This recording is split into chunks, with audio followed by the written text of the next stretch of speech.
Thank you for tuning in. If this is your first time joining us, welcome. We hope your experience is fruitful. Please feel free to visit our website to find out how you can join our growing family. While we are loading your experience, please do us a quick favor and hit that like button from whichever platform you're watching or listening on. Also, share so others may enjoy as well. And we hope you would consider hitting that subscribe or follow button so you can check out more of our amazing content. All right, let's start the show.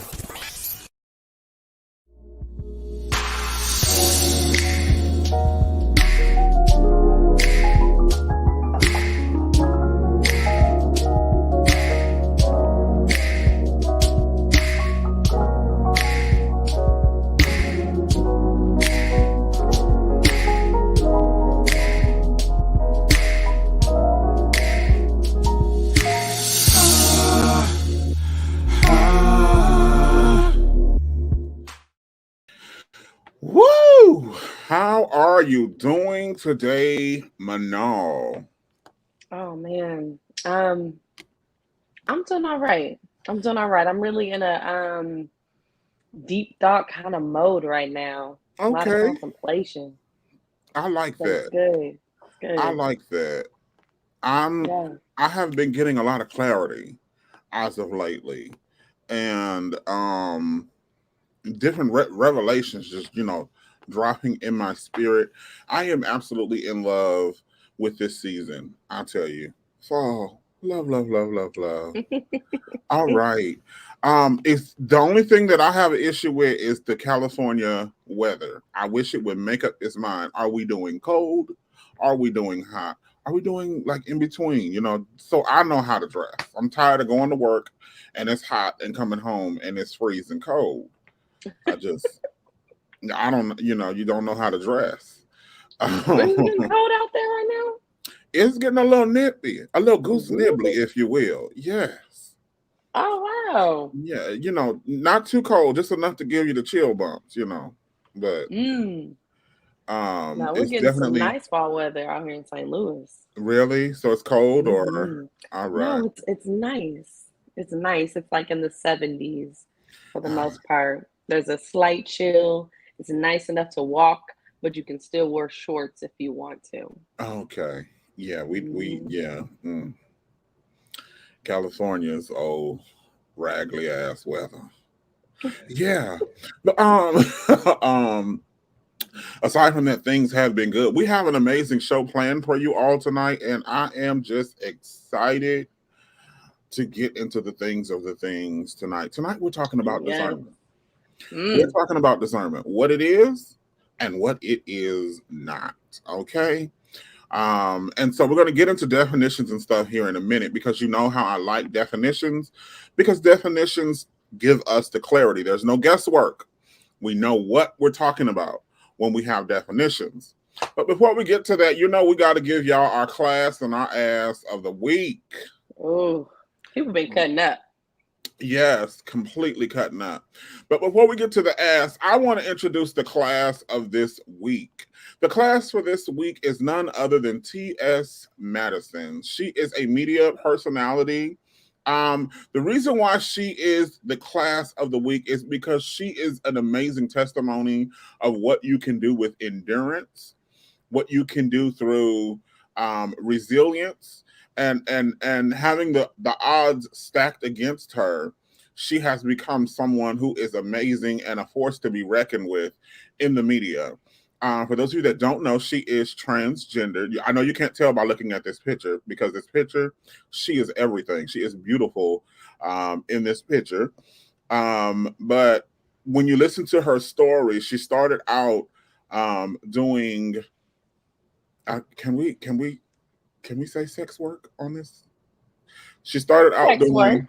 She started out doing sex work. Okay, Mhm. and she graduated from there to another line.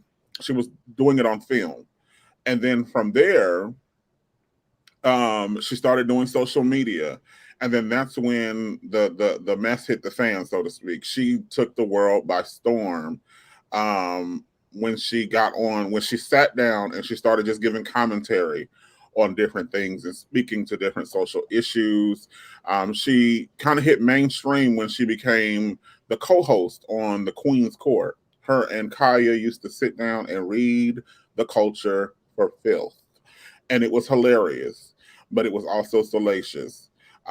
They fell apart and Kaya went back to her basement, but T.S. Madison, she kept pushing, and she has been in movies, TV shows. I looked up and seen her in Glee. I didn't even know she was in Glee, but I looked up and saw her in Glee, episode of Glee. So she's amazing. Hand claps for T.S. Madison. Let's give it up for her. Yay! All right, but for every class, there has to be an ass. The last back seat. The last back seat. The ass.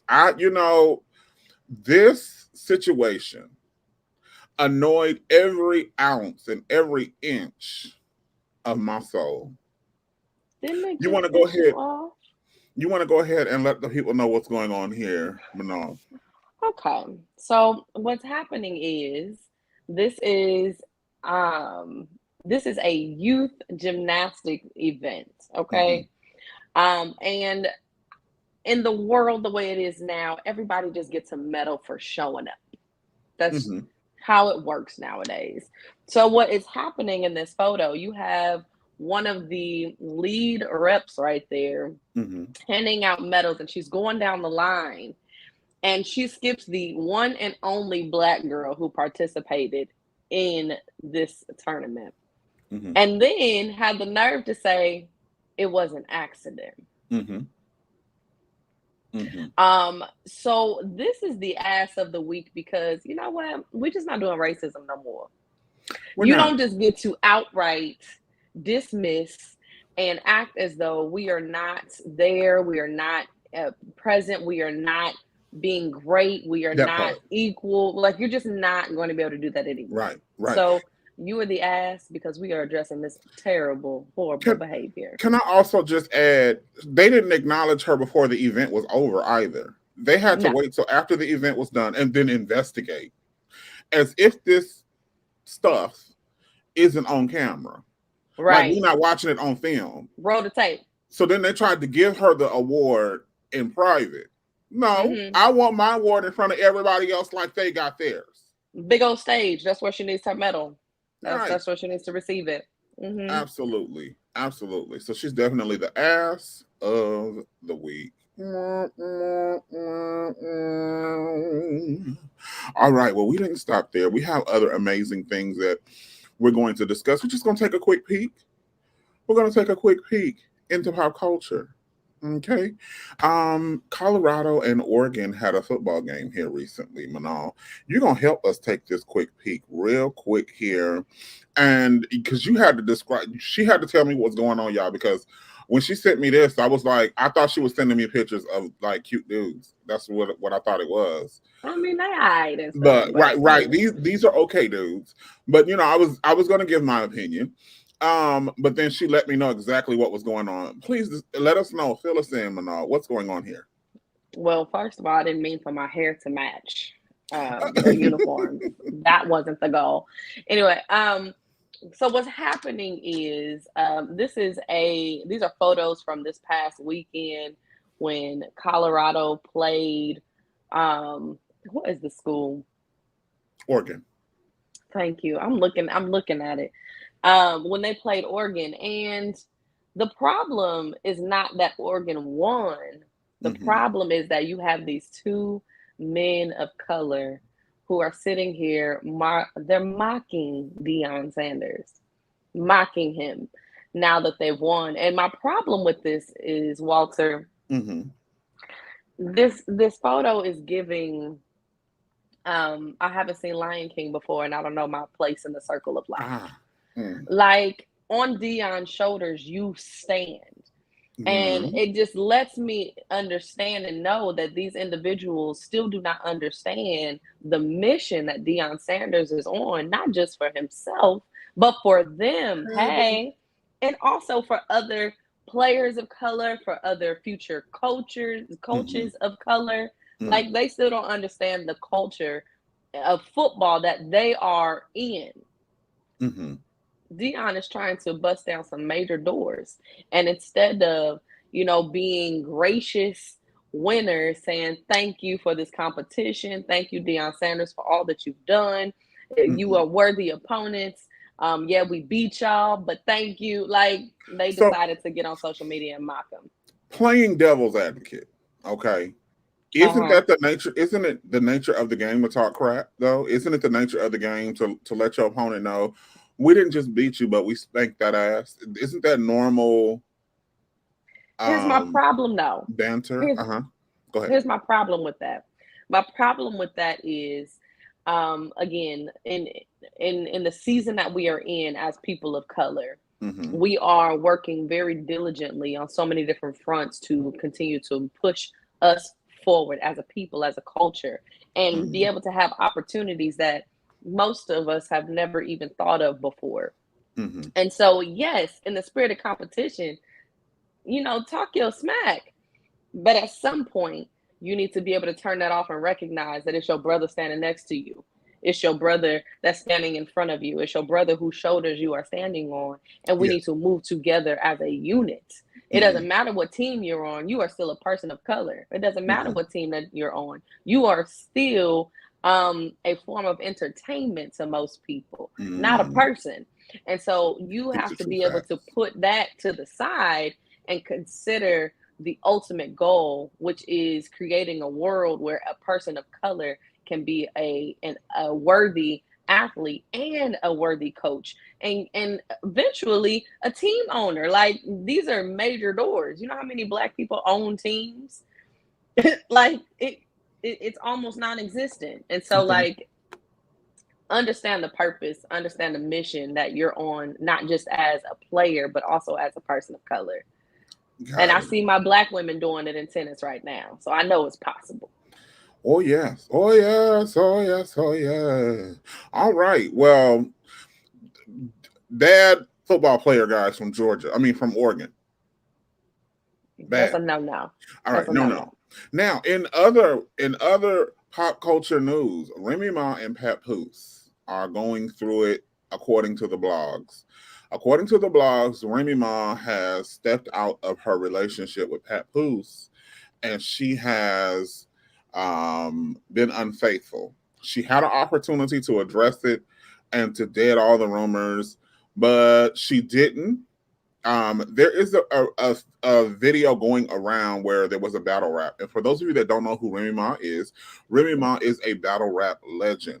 Okay. She is Yeah. also known, I would say she is most recently best known for the Sheether that she put out on Nicki Minaj, where it was an absolute bloodbath. I'm sorry. That I would never want anybody to rap about me the way she rapped about Nicki Minaj and Sheether. Go Google that. I promise you, you'll enjoy it.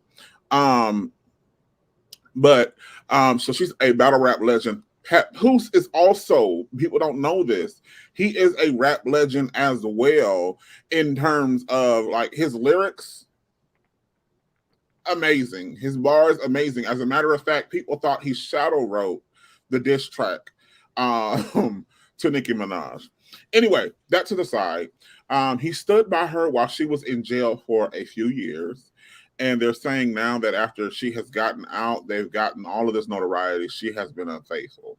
There's a scene. She started a battle rap league, and its goal was to focus on women. However, they do include men.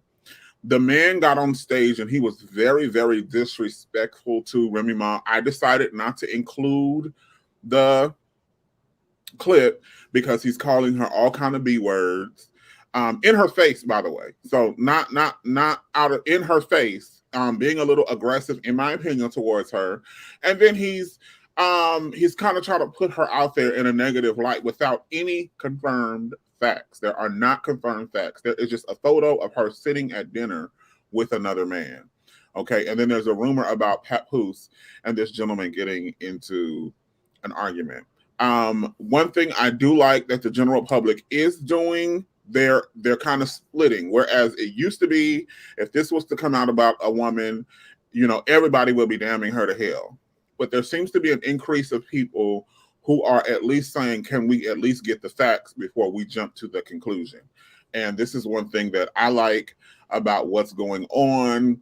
Not only is the general public doing it, but other vlogging entities are also saying, let's wait and see what the facts are, because Papoose is yet to speak out about it. Remy Ma is yet to speak out about it. And then the other gentleman that is the alleged side piece has yet to speak out about it. So when I see things like this about other people's relationship, my thing is, let's mind our business and pray for the best. There are kids involved in this. This is a family, and I definitely don't want to see them break up. What are your thoughts, Manon? Well, I mean, I agree with you. I wasn't there. I don't know. I didn't do it. She wasn't with me. So it's like at some point, you got to say, let them handle their business the way they need to handle it, because we don't know. We don't know them. We don't know their story. We don't know what they got going on. They might have some agreements and, some information got out, so we don't really know what's going on. Absolutely. The best thing that we can do is take some inventory of our own realities and make sure that we are not living lies. Absolutely. Allegedly, the side piece has terrible skin. That's all I got. Absolutely, cupcakes. Now, I also want to say this. I want to take this as an opportunity to say this. Men, stop being so salacious and vicious when you go at these women. I do understand we're living in a day where we want to, everybody equal rights, equal this, equal that. But there is a way to check somebody without being so, at least a female, without being so aggressive and so ridiculous, to where you're calling her all kind of B words and all kind of ridiculous names, especially to her face. And I remember when I was going through my divorce, Manal, and I got so mad I was calling my ex-wife the B word, and my older brother stopped me. Now, if you know my older brother, his mouth is worse than mine. You think I dropped some cuss words on this thing, but he stopped me and he said, don't ever allow them to take you that far out of character. Remember, even in all of this, remember who you are and what you stand for. Otherwise, what they're saying about you wasn't true, but it becomes the truth, because you have allowed this to be a self-fulfilling prophecy. Girl, I shut up so quick. And I try to speak about her in the most polite way, from a genuine space. That's why she doesn't come up much. But yeah, let's go back to respecting our women. How about that? Yay. Clap for that. I mean, go back to let's actually start. Okay. We have to have a starting point. I don't know if there's anything to go back to necessarily. That's a fair statement. We haven't been equal for a while. That is a fair statement. So I won't even come against that. Now, did we get the last one uploaded? The last story uploaded? Okay. You all. So this is, did we get the clip? Is the clip of this on there? This story is heartbreaking. This story is absolutely heartbreaking. Can you play the clip? Go ahead and play the clip, and then we'll discuss it real quick. I was a little bit freaked because I was confused. This photo shows him with his newborn son, Bentley. For 3 years, Chris kept the secret. The nanny, still living with his family, maintained the fiction that another man was baby Bentley's father. Chris finally came clean to his mother, Nadine. Mom, Bentley's really my kid. No, there's no way. There's no way Bentley can be your child. A DNA test proved it was true. When the results came back in, I went and threw up. The nanny was charged with multiple counts of sexual battery. Finding out this was going on in your house to your son, how does that make you feel? Like a failure? How did I let this woman manipulate me and my family in such a way that she could do this and I was blind to it? Last month, Marissa Mowry pleaded guilty in Hillsborough County, Florida, and was sentenced to 20 years in prison. And here is little baby Bentley today. I love Daddy so much. He's now 5 years old. Is he a good daddy, a great daddy, or the best daddy? A best daddy. Chris has a message to the nanny who seduced him with a game that was anything but innocent. Game over. Okay. And in line with the topic of discernment, what discernment is and what discernment isn't. Okay. You can't always go with how things look, because sometimes people they have the look of someone who is not up to the bullshit. They have, the look of someone who is Innocent. trustworthy, right? Innocent. However,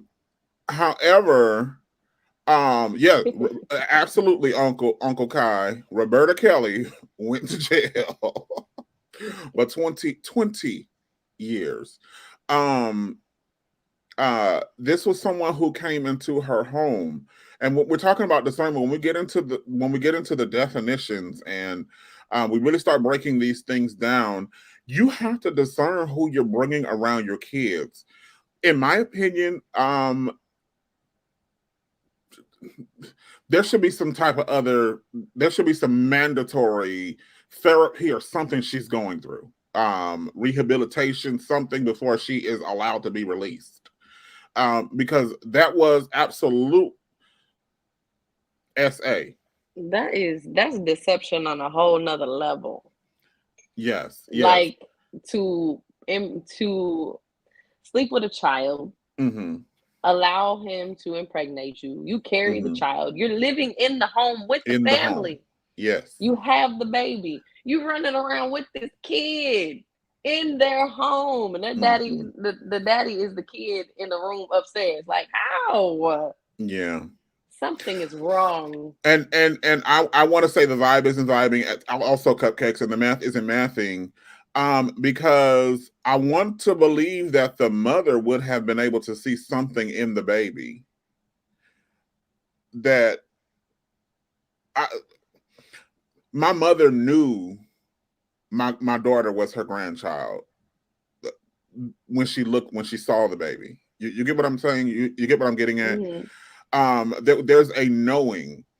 And my question to the mother is, how did you not know? And then another question I have, I think he was 11 years old, if my memory is serving me correctly. He was 11 years old when she got pregnant and had the child.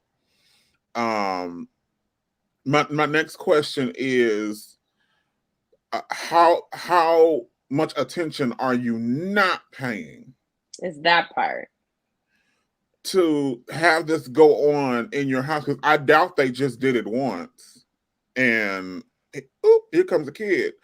How much attention are you not paying for this to be going on in your house? And you just are oblivious, to what's going on. No questions came up, nothing fishy. Even in retrospect, if you could just be honest, did you just see something? Like, those are the questions I would have been interested in hearing her answer. But as far as this is concerned, I think this is a gross display of the lack of discernment. Absolutely. It's the thing about it is, and I know we're gonna get into it, but discernment, we're all born with discernment, but we're also taught in so many ways to turn it off. And so absolutely, one of the ways that we end up turning off our discernment is we get too busy to check in. And so, like, I look at this situation as a mom who was too busy, and she needed some help, clearly. That's why she has a nanny. And she said, I need you to take care of my kids while I take care of everything else. And she trusted someone, but she didn't slow down to ever check in with herself, clearly. Right.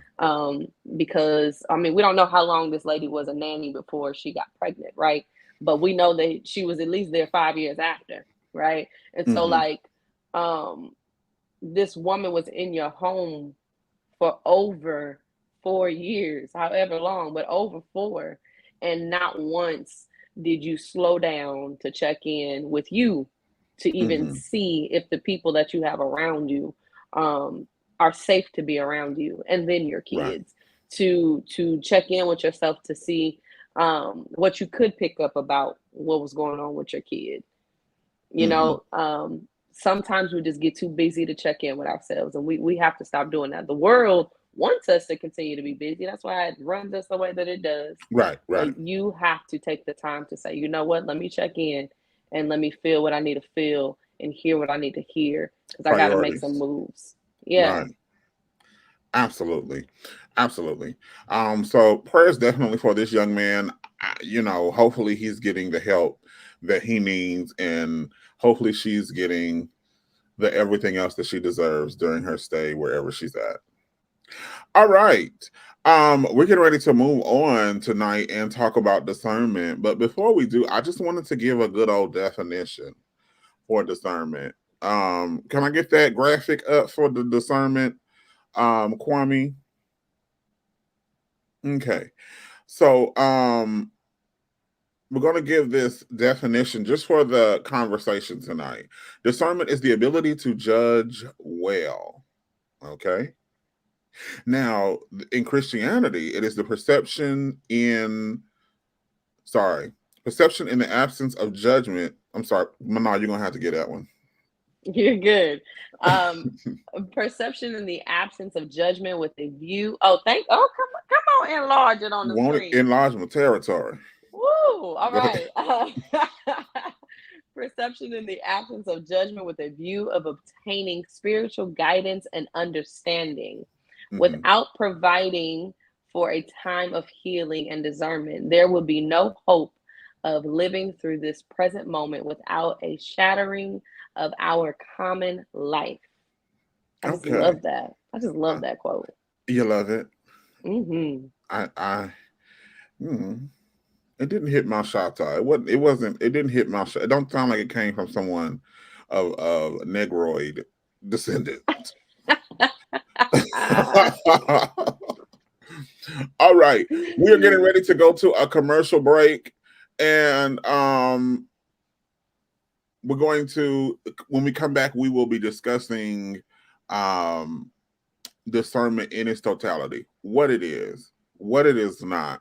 We're going to talk about it as it relates to Christianity, because Manal, and many times we're only taught to discern things in church. And when the doors of the church close, a lot of times we turn our discernment off. And then I'll rephrase that. We're only taught to discern the things outside. I was getting ready to argue with you. That's what I was getting ready to do. Did you feel it? I did. It was welling up. I was like, hold up. So we're taught to discern drinking and alcohol and clubbing, but we're not a lot of times taught how to discern things in the church, and then things that matter. Yeah. Things that absolutely matter in church and in life.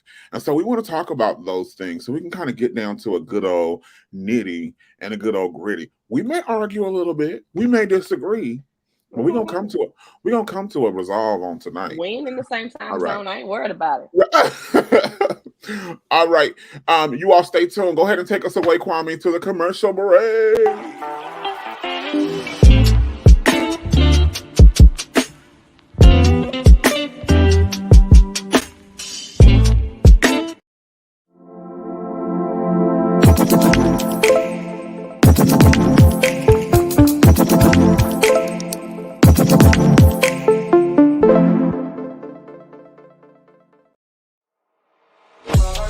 In a world filled with diversity, where radical faith and progressive believers come together, there's a place that's breaking all boundaries and embracing believers from all walks of life.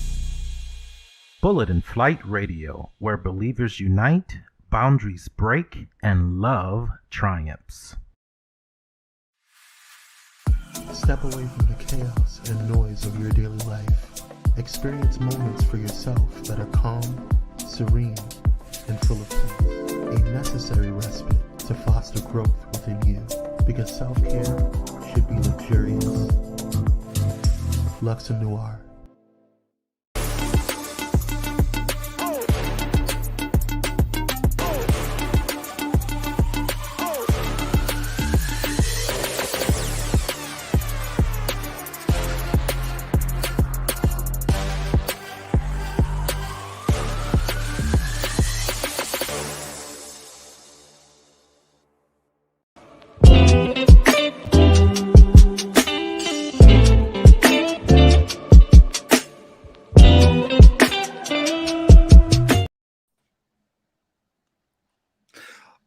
right, all right, all right, all right. Welcome back, welcome back, welcome back. All right.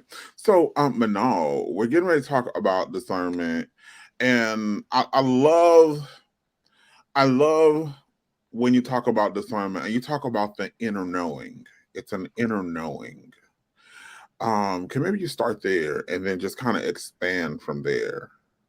Absolutely. So again, it's that thing that we're born with, right? It is Mm-hmm. discernment is a spiritual gift. Mm-hmm. And so we're all born with an element of this gift. But Right. it is one of those gifts that the Bible tells us has been given to some in a certain amount. So some of us have a little bit more ability to discern things, but we're all born with that inkling of it. So a lot of times we refer to it as that gut feeling.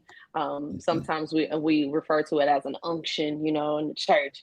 But it's that feeling that says dig deeper, question more, pay attention, walk away. It's that protective factor that the Spirit has given us to alert us when something is not okay. And so what ends up happening is when we are not taught how to lean into what we are thinking, what we are feeling, what we know, what we understand, when we are gaslit, we don't just get gaslit from our exes when we get older. We start getting gaslit from our parents. You know, we start getting gaslit from our teachers. We start getting gaslit from the news. We get inundated with everyone else's opinions and thoughts and shields against our own discernment when we're very young. And so we actually have to start diving into ourselves as we get older in order to rediscover those roots of discernment and continue to help them to grow in our lives, to be guided by. And we both grew up in the church. So the very first commentary that I have about discernment came from church. Right. And I don't know about you, but my main issue, I feel, is that I was taught to be watchful in the world, as we put it. The church was supposed to be a fortress of safety, and the world was this big evil thing that was out to get me, knock me off my path, and distract me from getting into heaven. Right.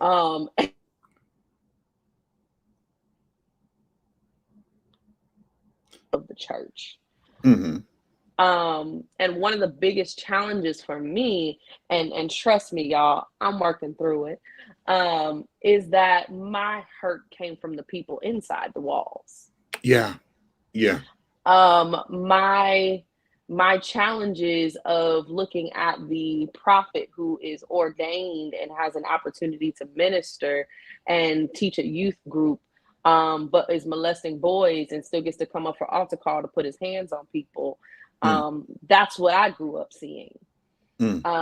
And there was no explanation for that. But I knew what I knew and I felt what I felt. And so one of the beautiful things I think that you can ever do for yourself or anyone is to teach them to lean into what it is that they are thinking and they are feeling, and dig deeper and ask questions. Okay. Absolutely. When it comes to discernment, I think we also have to take into account our bloodline, our lineage. Okay. So there's some things in life that we discern spiritually, right? They are discerned spiritually, but there are other things that we have to discern naturally as well. And then there's discernment given to us by God, and then there's discernment that we learn. Okay. And I think this is why we're losing a lot in this generation, because there's so much lying going on. Okay. And I think I shared this before. One of the benefits I had, my father and I did not get along for most of our time together. For those of you that don't know, my father passed when I was 16 or 17 years old. It's been a while, but I was about 16 years old. We did not get along. Once we started getting along, he started sharing different things with me that would guide me through life.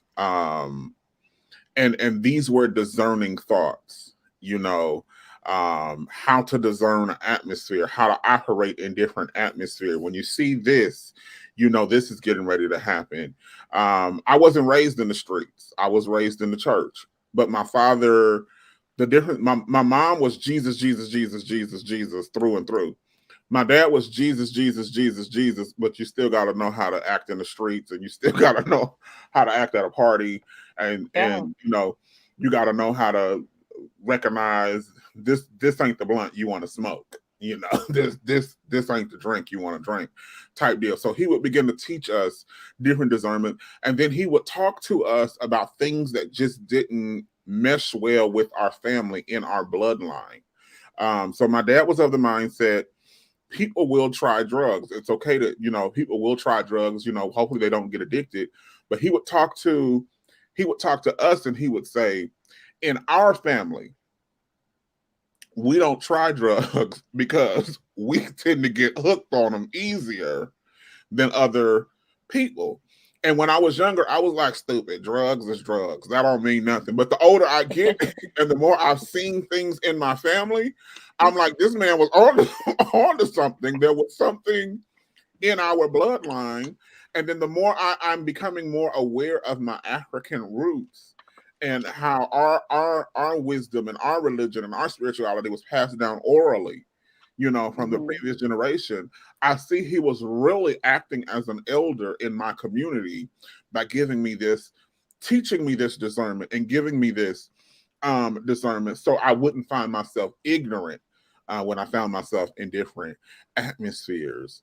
And then one thing my father would get in trouble for, and we getting ready to go deep here, y'all. We getting ready to get into it.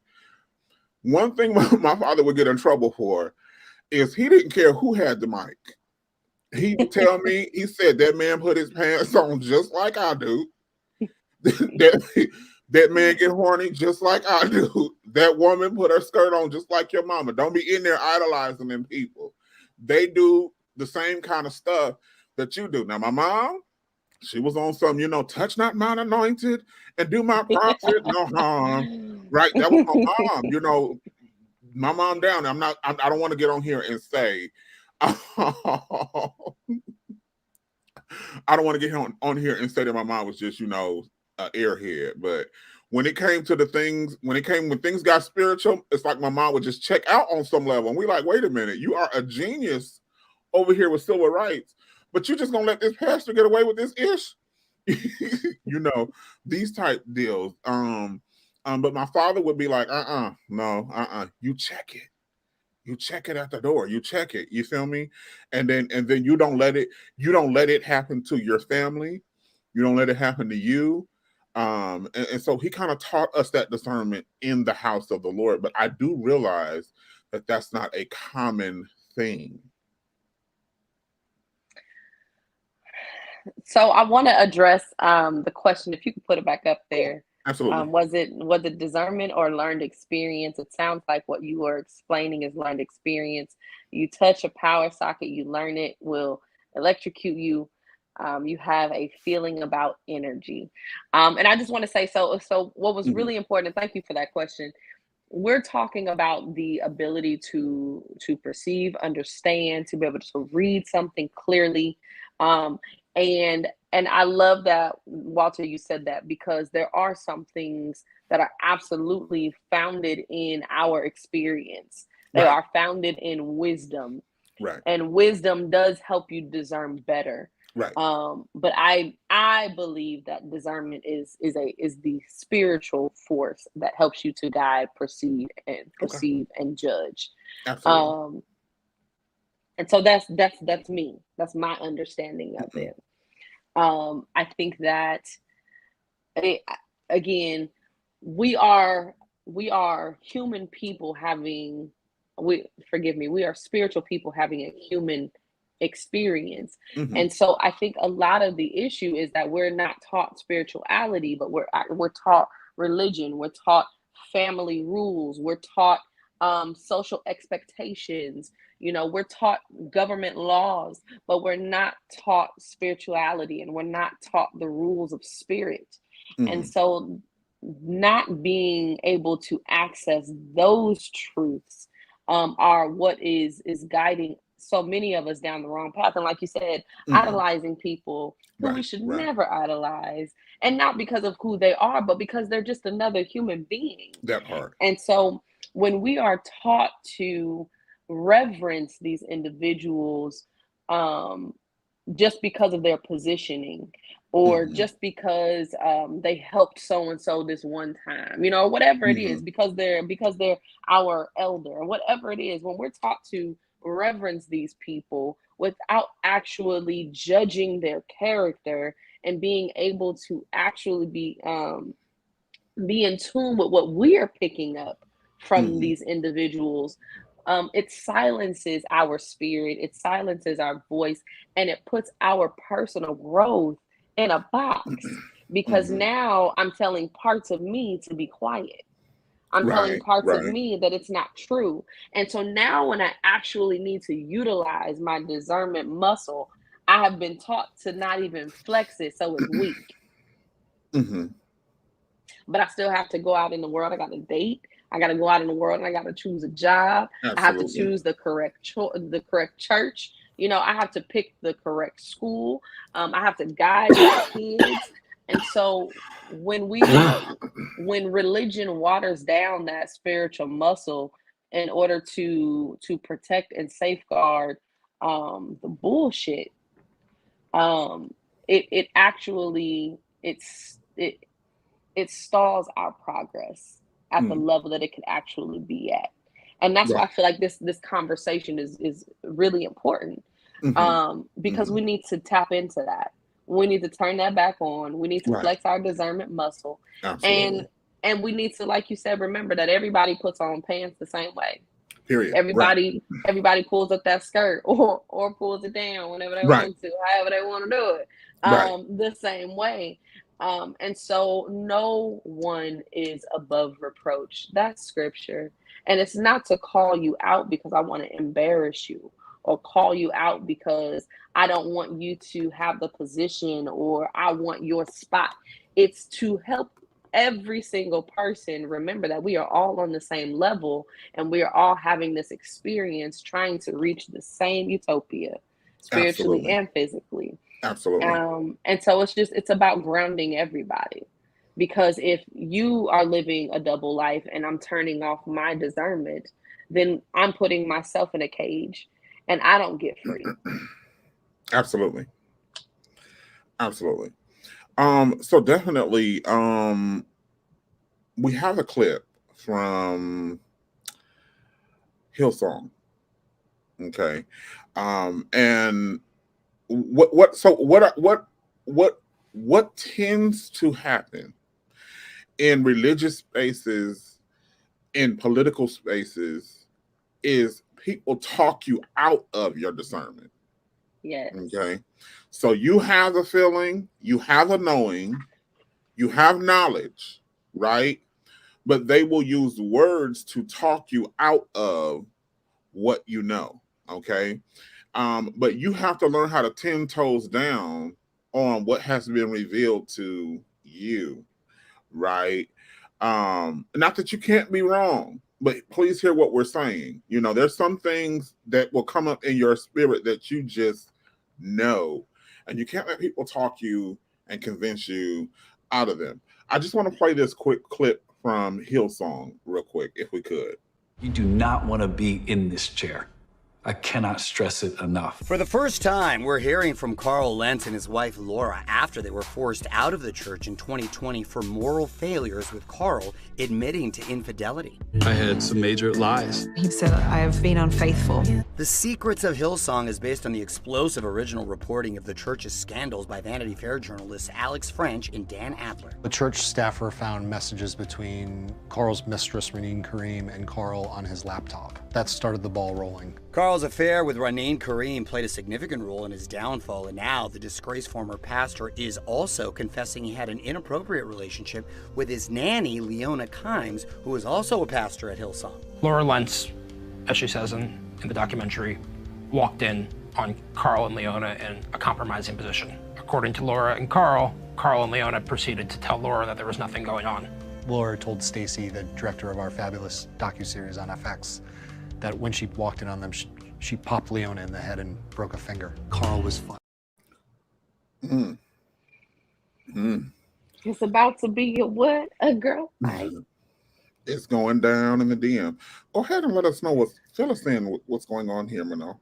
Well, Hillsong is a mega church that they prided themselves on having a huge youth and young adult following, and it was great. I don't know if anyone knows Hillsong the band, but they were birthed out of this church, and so I listened to my Christian alternative. I was a Hillsong fan, and I love their music. But one of the main premise of this is you had this youth pastor who was getting so many people buying into church, into living a saved lifestyle, into service, into church community. And I know we didn't play it, but Justin Bieber is one of the people who followed this particular pastor and was baptized by him. And one of the selling points, and this goes back to why it's important for us to be very clear that all of these individuals are human, but one of the selling points was that this pastor actually lived what he preached. And so Justin Bieber was the one who said, Justin Bieber gave his life to God because of this individual. Oh, wow. And so one of the reasons why I feel like this is such an important conversation is because it's really important that we do not follow God and lean into our spirituality behind a personality, behind a person. Because what ends up happening is the same thing that happened at Eddie Long's church. He had this major following of people, another mega church. Come to find out, he's sleeping with boys. And more than sleeping with them, he keeping them, And so, again, a large following of people now are no longer connected to God, no longer connected to church, no longer connected to a community because of a man, because of a person. And so going back to the reason why it's important to have discernment is because the scripture says when two or three are gathered, there I am in the midst. And so when God is in the presence, there should not be room for lies, deceits, for secrets, for manipulation. This individual that he was sleeping with was the nanny and another pastor at the church. How is it that this happened? Right? And so we as individuals have to be willing to, yes, call these things out in our own lives to get it right, but we also have to be willing to call other people to the carpet as well. Absolutely. And not in a way of throwing stones at people, because we all have sinned and fall short. But it's in a way to say, you know what? I am not able to receive the way I need to receive because you have a mask on. I'm not able to receive the way I need to receive because you can't really have an open heart when you have this darkness that's right behind you sitting on your shoulder.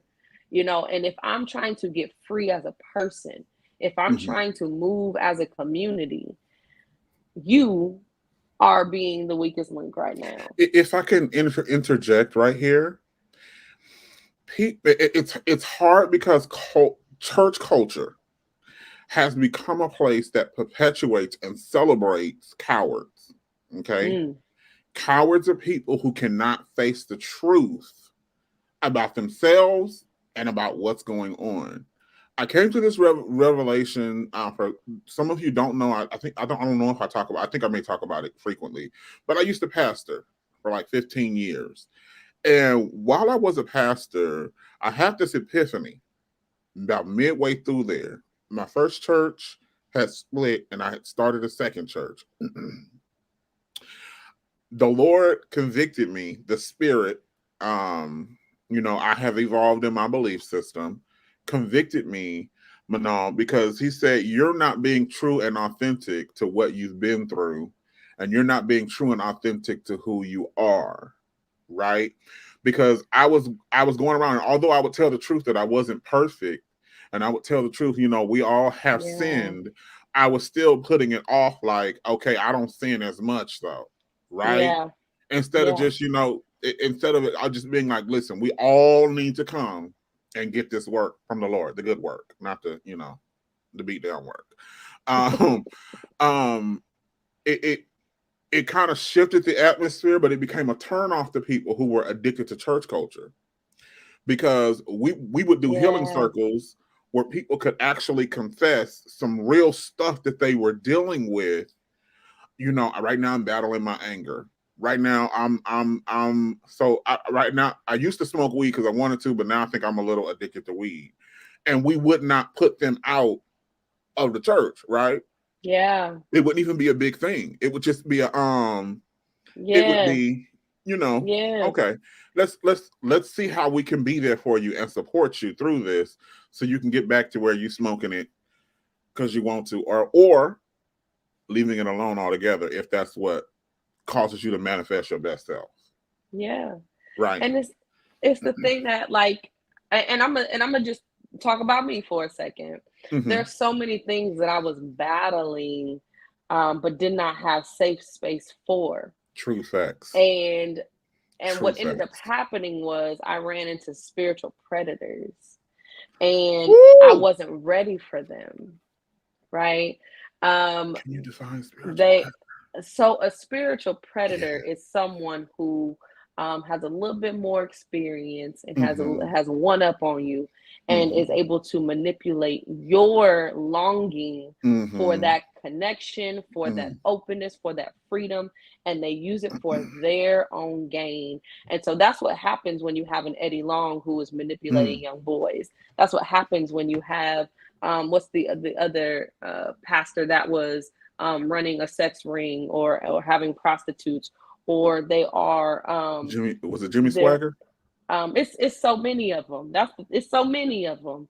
And so these spiritual predators are looking for individuals who are open and wanting to be connected to something greater than them, something that they can be a part of. This illusion of love and inclusion, and they twist it for their own gain. So so I wasn't out here sleeping with all the dudes in the street. I was sleeping with the drummer. I was sleeping with the pastor. I was sleeping with the deacon. That's who I was sleeping with, because they knew, yes, we were both human, but there was some elements of it that was predatory. And when you're not able to grow your discernment appropriately, you are left as prey. And I know that you being a young man, you had these lessons from your father, but me being a young woman, I didn't get a lot of these lessons. We were more taught to find a husband and he will protect you. It was more of that. And so building our own shield so that way we can be protected from the rest of the world, that wasn't a gift that was really given. That was something that had to be developed after foolishness, right? I don't mean to cut you off because we're running out of time here. If and I know you were going to get here. I know you were going to get here, but you mentioned growing in your discernment. So discernment is kind of a journey. Would you agree? Oh, absolutely. What advice, because I don't want us to run out of time before you get here, and I want everybody to pay attention to this. What advice would you give someone who wants to grow in their discernment? We got to do a part 2. Absolutely. Who wants to grow in their discernment? What advice would you give them to start? Something that I did was I quieted the loudest voices who were yelling at me. Whether it was coming from my parents, whether it was coming from, and I'll say this, quieting the loudest voices that had groomed me that I saw were not preparing me for the reality that I had started to face. Mhm. I learned that they couldn't get me to where I wanted to get to. So I had to Mhm. stop listening. And so I leaned into people or leaned into teachings that allowed me to grow in a way that made more sense to what I was feeling, to what I was sensing. And Mhm. so I started to study a number of things because my journey started out in a religious way because I Mhm. grew up Christian. So I Yes. started looking into other religions. That's where Mhm. I started. Mhm. And so, I would say, quiet those voices. If you know that these individuals are speaking things that are not fruitful to you, stop listening. And once you quiet those voices, you can hear yours. Yours gets louder, and you're Right. the voice. Your voice is the one that you need to hear the most. Mhm. Absolutely. Absolutely. So start quieting those voices that are not fruitful to your your Yeah. discernment. I'm not calling you up asking you for advice. I'm Mm. not asking you to weigh in on my baby mama situation. Mhm. I'm not Mhm. calling you up asking you and telling you all my problems because what I need is spiritual growth within myself. Mm. And religion teaches you to go outward. Spirituality tells you to turn inward. And we got to do a part 2, but I got to throw this in there. I really echo that when I came out of the closet. Ding ding ding ding this week. When I came out of the closet, and I have to start learning a new discernment because I'm now saying God Ooh, that's loves good. me. He loves me. He does not hate me. He does not, he is not waiting to send me to hell. I had to then stop going to people for advice and input. I had to silence those voices. Because when Yeah. I went to them when I had a headache, it was, well, if you quit sinning, God will heal your head. When I had a little financial issue, it was, if you quit sinning, God will put a little change in your pocket. So I echo that. Girl, you definitely spoke. You spoke tonight. You walked the flow. You walked this flow, and you're gonna have to walk it again next week. Come prepared next week. But before we end tonight, how can the people connect with you on social media, Manal? Let me drop that situation. So you can find me on Facebook under Manal Bay. You can find me on YouTube under Bay Windows and on Instagram under proud_Manal Smiles. Absolutely. Thank you, Uncle Kai. Absolutely. And then you can find me on all social media, Walt B Connection. We will be here next week for another amazing episode of the Walt Bay Connection. Thank you so much for tuning in tonight. Don't forget to click that like button, share this video, and continue this conversation. Have a blessed rest of your week. Go ahead and take us away, Kwame.